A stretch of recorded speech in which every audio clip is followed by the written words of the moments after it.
Donc la SPA de l'agglomération de Montpellier a été créée en 1926. Elle a exercé pendant très longtemps sur Morin. C'est le premier refuge digne de ce nom qui a été construit à l'époque en 1973. La commune de Latte avait effectivement prêté un terrain pour pouvoir construire ce premier refuge. Et nous sommes restés jusqu'en 2010, date du déménagement sur Villeneuve-les-Maglones, dans le refuge SPA de Morin. On a déménagé donc sur Villeneuve-les-Maglones, donc structure qui a été financée en intégralité par l'agglomération de Montpellier, les communautés de communes du Bas-Santo et du Nord-Bas-Santo et la commune de Palavas et de Moguio qui ont financé ces bâtiments à hauteur de près de 5 millions d'euros. C'était extrêmement nécessaire parce que c'est vrai que le refuge de Morin était extrêmement vétuste et on avait vraiment besoin d'accueillir les animaux dans de bonnes conditions.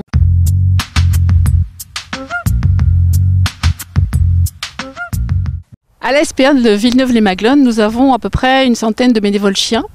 Ceux-ci sont chargés principalement de faire des promenades, d'emmener les chiens se promener 2 fois par semaine, environ à chaque fois un quart d'heure.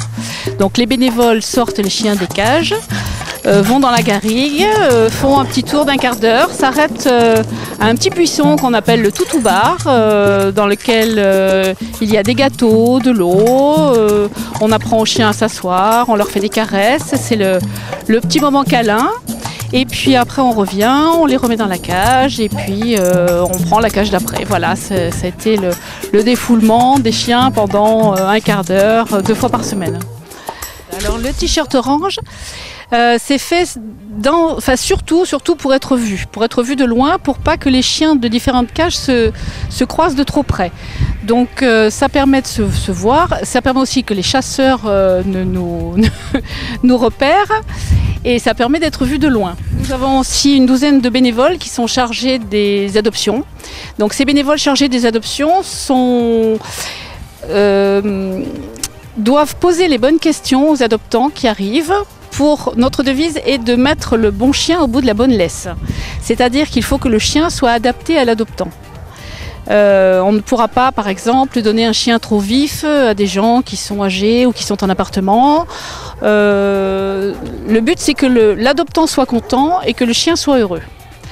Ensuite, donc nous, en plus des bénévoles aux adoptions, nous avons des bénévoles qui sont chargés des opérations caddie. Donc ces bénévoles vont dans les supermarchés le samedi et récoltent des croquettes, des jouets, des petits amusements qui servent après pour nos chiens, pour aller justement, les friandises vont au toutou-bar pour les chiens qui font la promenade.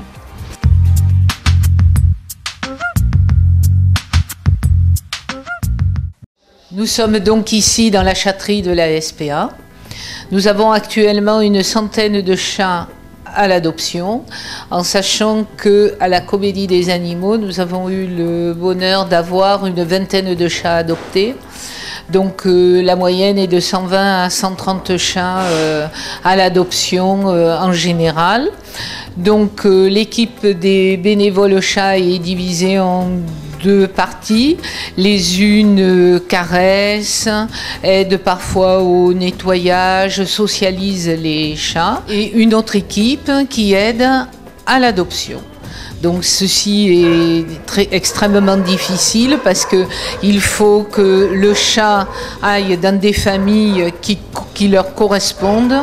On ne peut pas donner un chat très craintif avec une famille avec des enfants et l'approche est souvent très difficile. Alors la chatterie est divisée en 3 parties. La première, c'est l'ARC, où les animaux sont en attente des prestations qu'offre la SPA, vaccins, stérilisation, puces électroniques. La deuxième partie est la pièce principale, où sont les chats et les bénévoles. Et ici, nous sommes dans la salle de repos, dite dodo, où l'hiver, les chats bien chauffés restent collés les uns aux autres.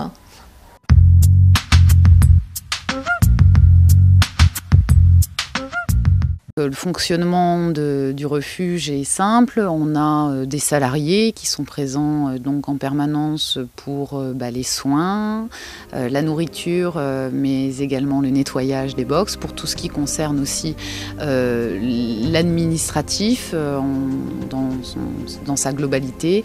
On est 16 salariés à s'occuper du fonctionnement de ce refuge, de cette SPA au quotidien.